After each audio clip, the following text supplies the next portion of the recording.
pasada. Por tanto, ahora vamos a ir directamente a la clase del día de hoy. A ver, tratamos, ¿cierto?, de ir armando la historia de la manera lo más cronológica posible para ir entendiendo cómo se van dando la historia occidental tal como la conocemos hasta el día de hoy. O la historia del mundo, básicamente, porque tiene que ver con la historia de la humanidad. Estamos viendo cuál ha sido el desarrollo de la iglesia cristiana, vamos a llamarla así, ¿cierto? Desde su nacimiento y cómo se apoderó finalmente del Imperio Romano, cómo este Imperio Romano se dividió, ¿cierto?, entre Oriente y Occidente, esto ya lo tienen claro. Y también vimos entonces que ya el Imperio de Occidente ha caído. Sabemos que en cuanto a lo político se establecieron reinos de las tribus germánicas en Europa que dieron o que van a dar en un futuro, van a formar las naciones europeas actuales. Y hemos tratado de ir viendo qué pasa con la teología, con los concilios y muchas cosas, ¿cierto? Ahora, quiero no dejar pasar algo que tiene que ver con un hecho histórico, y es esto. Recordamos que estamos en la iglesia medieval, y es aquí cuando en la historia de la humanidad se desarrolla o aparece esta plaga, la plaga de Justiniano.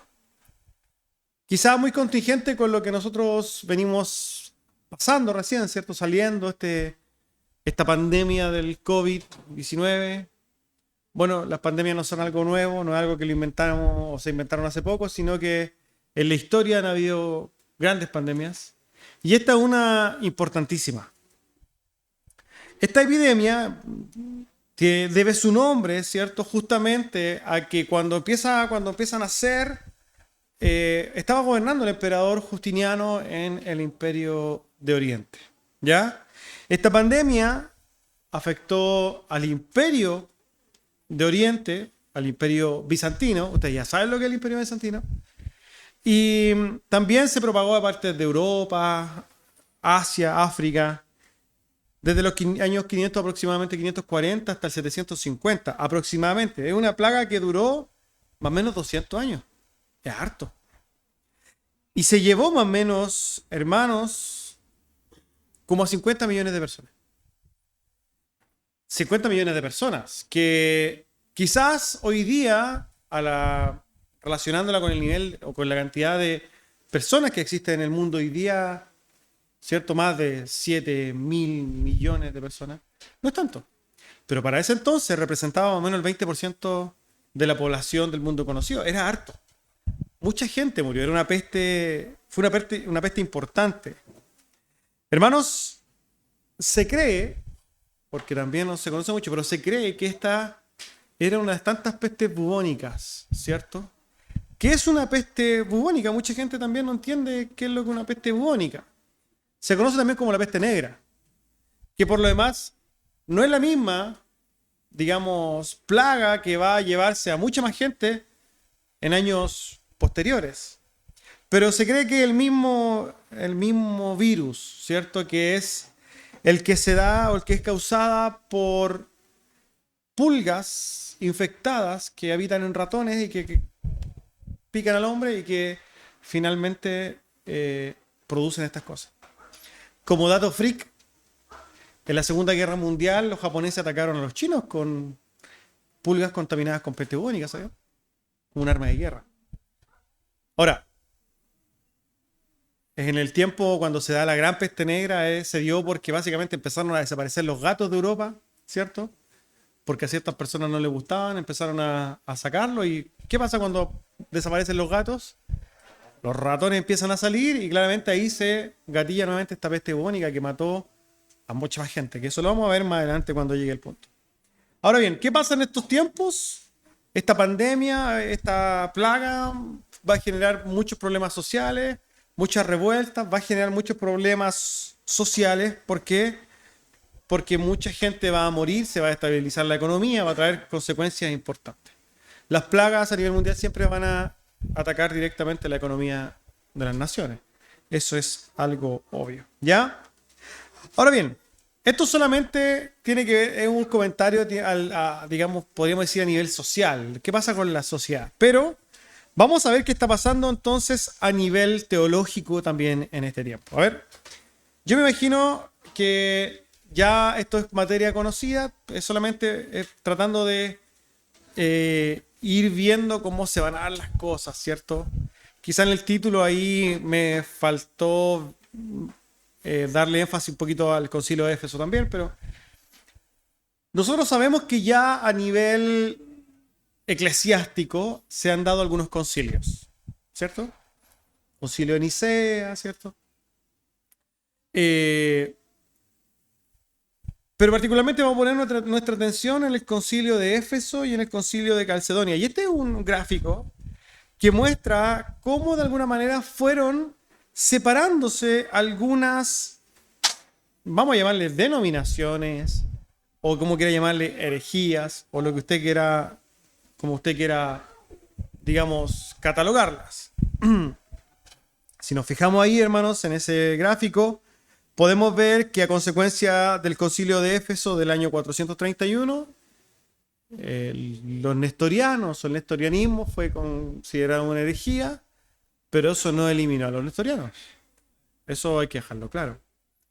Asimismo, en el año 451, en el concilio de Calcedonia, va a producirse una especie de cisma, una separación con las iglesias monofisitas, que son, algunas están detalladas ahí, son un poquito más, pero están detalladas ahí los coptos, los etíopes, los armenios, ¿cierto? Los jacobitas que están detallados ahí. Por tanto, hermanos, entendemos que a consecuencia de los concilios también se iban a dar otras historias. Y esto es lo que hoy día quiero un poquito tomar respecto de esta situación. ¿Qué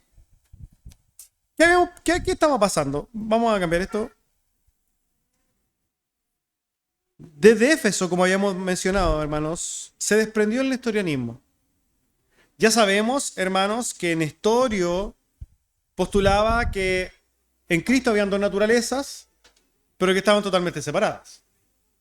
¿Cierto? Naturaleza divina, naturaleza humana, pero totalmente separadas. Nosotros cuando vemos lo que sucede en el concilio de Éfeso, en el concilio de Calcedonia, vemos que se promulga o se defiende la doctrina de la unión hipostática. Eso y ustedes ya saben lo que es también. Las dos uniones, la naturaleza humana y la naturaleza divina unidas en Cristo de una manera incomprensible, ¿cierto? Pero unidas. Nestorio postulaba que estas dos naturalezas estaban separadas, ¿ya? Pero nosotros sabemos que entonces, después del concilio del 430 de Éfeso, del 431, va a sucederse una especie de separación del nestorianismo, una condenación. Ahora bien,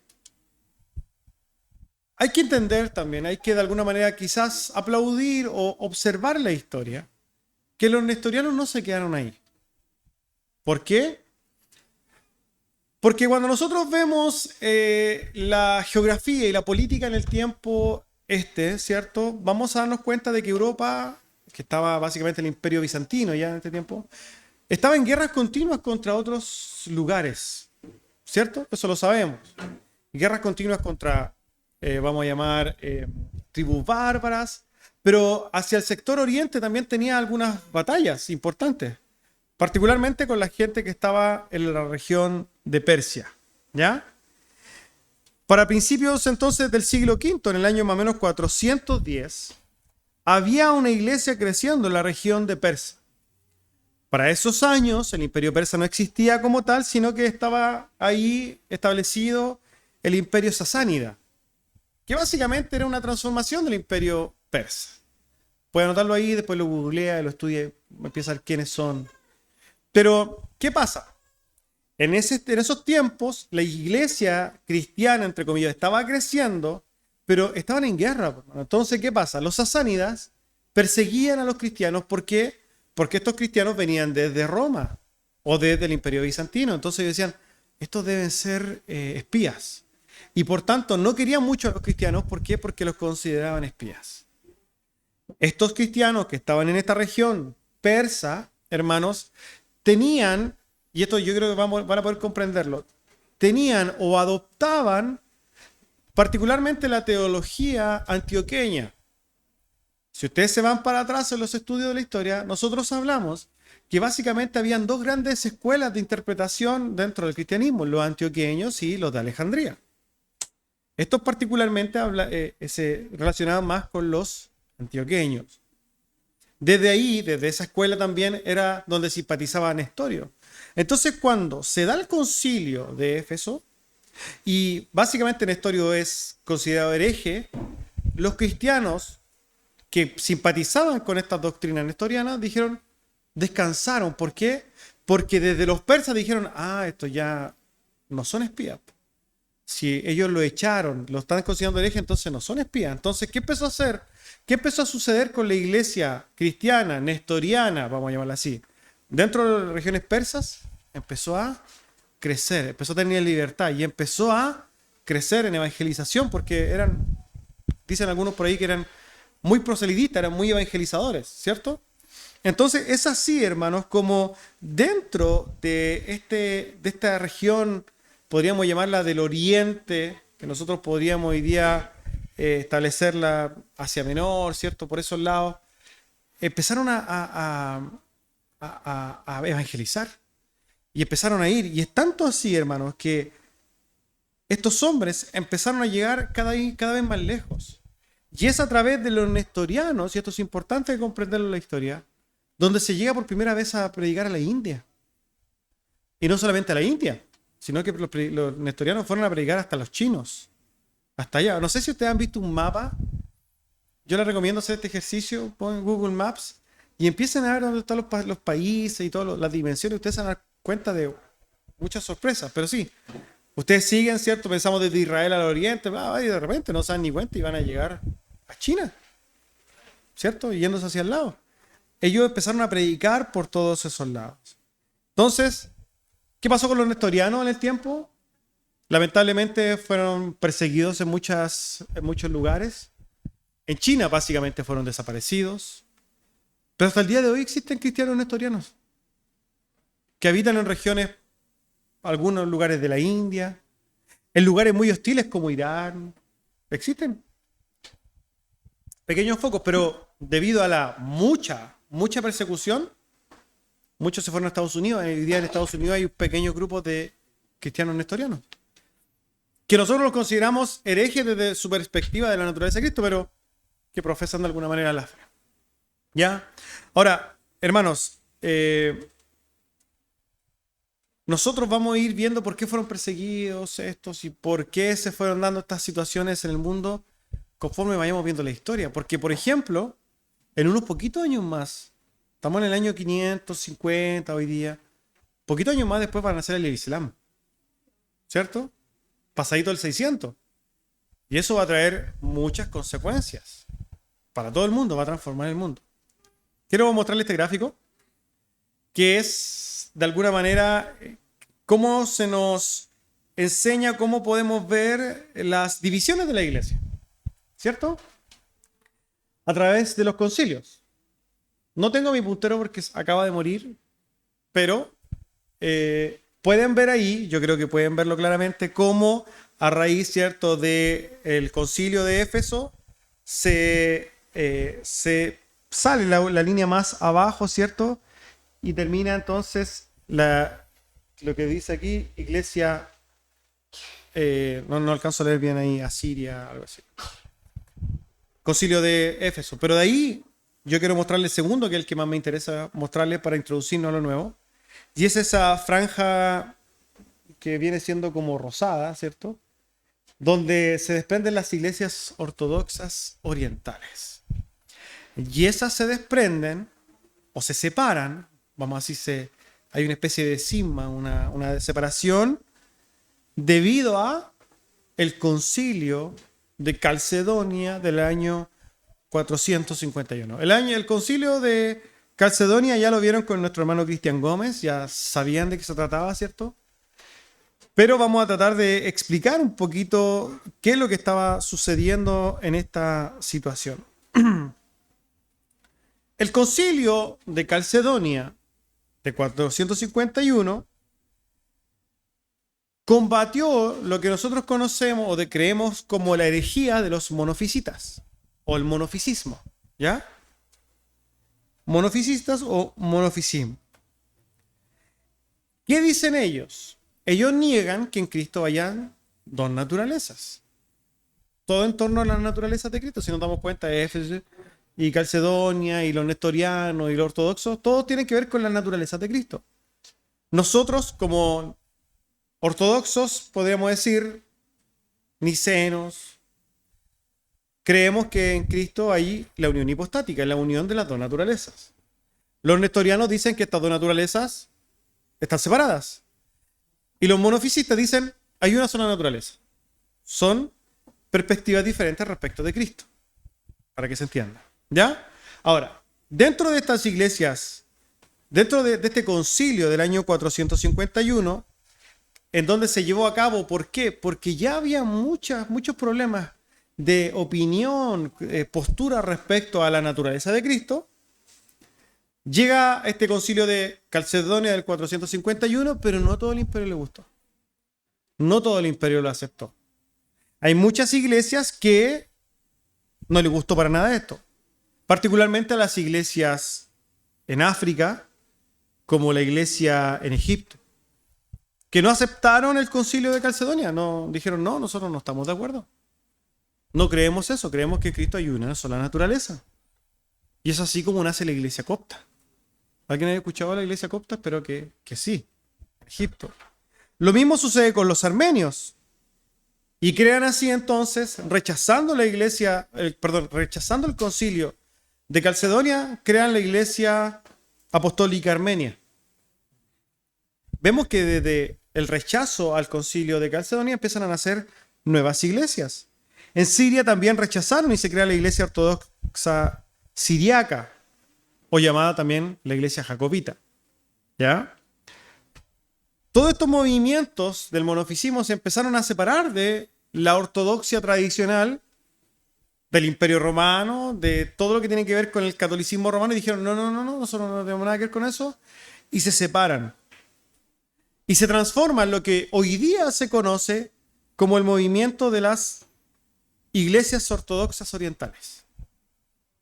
Hoy día existen las iglesias ortodoxas orientales. Y esto básicamente podemos comprender lo que viene a ser una especie de pequeño cisma de la iglesia. Ya estamos hablando en el siglo V. ¿Ya? Dentro de las iglesias ortodoxas orientales hay 6 iglesias que componen esta, llamamos así, denominación general. Estas son la iglesia copta ortodoxa de Alejandría, en Egipto, la iglesia ortodoxa siriaca de Antioquía, la iglesia apostólica de Armenia, la iglesia ortodoxa siria de Malankara, la iglesia ortodoxa tehuaedo etíope y la iglesia ortodoxa tehuaedo eritrea. Para los que no sabían, Eritrea es un país. Yo creo que la gran mayoría de las personas no sabían que Eritrea era un país. Que por lo demás está al lado de Etiopía, ¿cierto? Y aquí les traigo unas imágenes que muestran esto. Esas son imágenes de la iglesia, esas el día de hoy. ¿Y qué les llama la atención de esto? Puede llamarle la atención las vestimentas, ¿cierto? La pompa, podríamos decir, cómo ellos han hecho sus propios uniformes, sus propias cosas. Ahí están, traté de ponerlos con sus propios símbolos.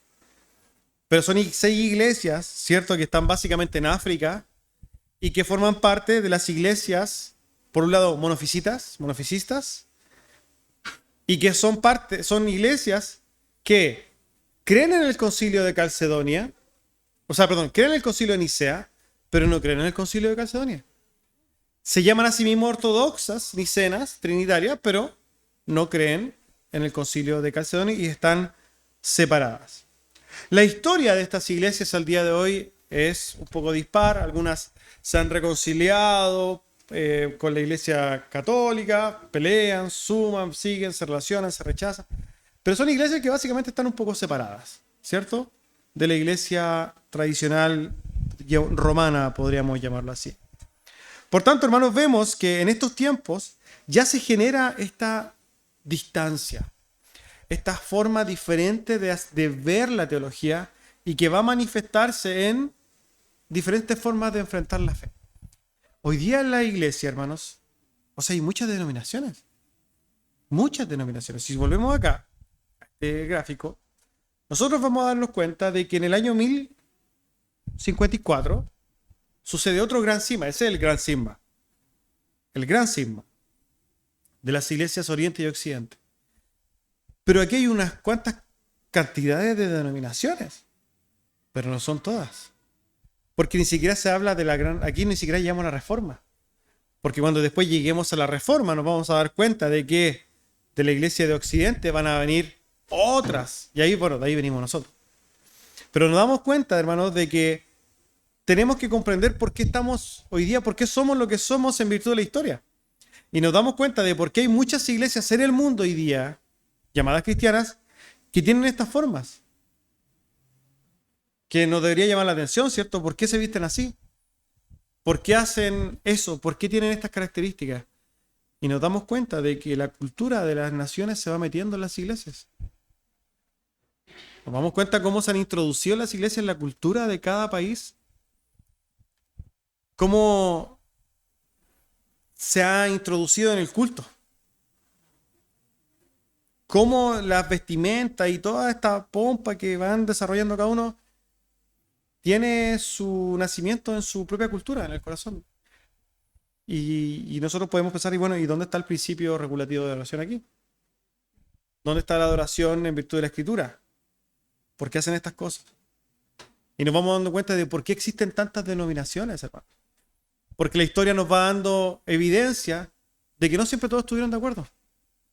Y que, por lo demás, conforme la iglesia también, vamos a llamarla titular, ya en estos años, si bien podemos nosotros compartir los concilios ecuménicos, porque recordamos, concilio de Éfeso, Constantinopla, Éfeso, Calcedonia son concilios ecuménicos, universales, que nosotros los abrazamos. Nosotros, como bautistas reformados, abrazamos estos credos. Nosotros creemos en la unión hipostática de Cristo. Creemos en la unión de la naturaleza divina y la naturaleza humana de Cristo, lo creemos. Pero no estamos de acuerdo en muchas de las cosas que ya la iglesia para este tiempo estaba haciendo. Como por ejemplo, esta forma ya en estos tiempos de entronizarse, de la iglesia tomar peso político, de la iglesia tomar peso en virtud de la economía y mostrar la pompa y empezar a ser parte, ¿cierto?, de una con el Estado. Estas cosas no las compartimos. Y va a llegar un punto donde podamos encontrarnos no a las iglesias orientales como hoy día, sino que a nosotros mismos. Eso van a ser unos cuantos años más adelante. Y unas cuantas clases más adelante. Porque la idea es que vayamos conociendo qué va pasando en todo el cristianismo, en todas las partes del mundo con el cristianismo.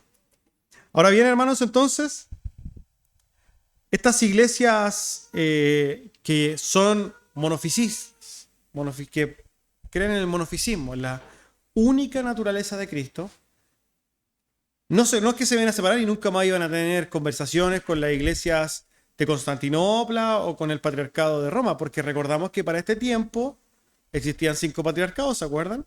Ustedes ya lo saben.